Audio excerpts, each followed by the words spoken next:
So ano nga ba tong stick electrode na to? Ito yung pinaka-consumable kapag gumagamit ka ng SMAW function. Ano bang pinagkaiba-iba ng mga stick electrode na to? Mababasa nyo dito, meron E7018.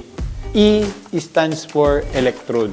Yung sumunod na dalawang digit naman ay may makikita kayo, magkakaiba yan. So meron 60, meron 70, meron 80, and so on and so forth. Ang ibig sabihin lang yan is 70 times 1,000 PSI, yan yung kanyang tensile strength. Ibig sabihin ng tensile strength is kung hinugot mo yung weld joint na nagawa, ganun kalakas yung kaya niyang i-resist. Sumunod na dalawang digit naman yan is yung flux composition. Nakita nyo tong color gray na to, yan yung tinatawag na flux. Yan ay natutunaw kahabang kayo ay nagwe-welding. This is Engineer Jasper Tan once again. Sana may natutunan kayo sa ating maiksing usapan tungkol sa welding. Abangan nyo ang mga sumusunod na mga videos.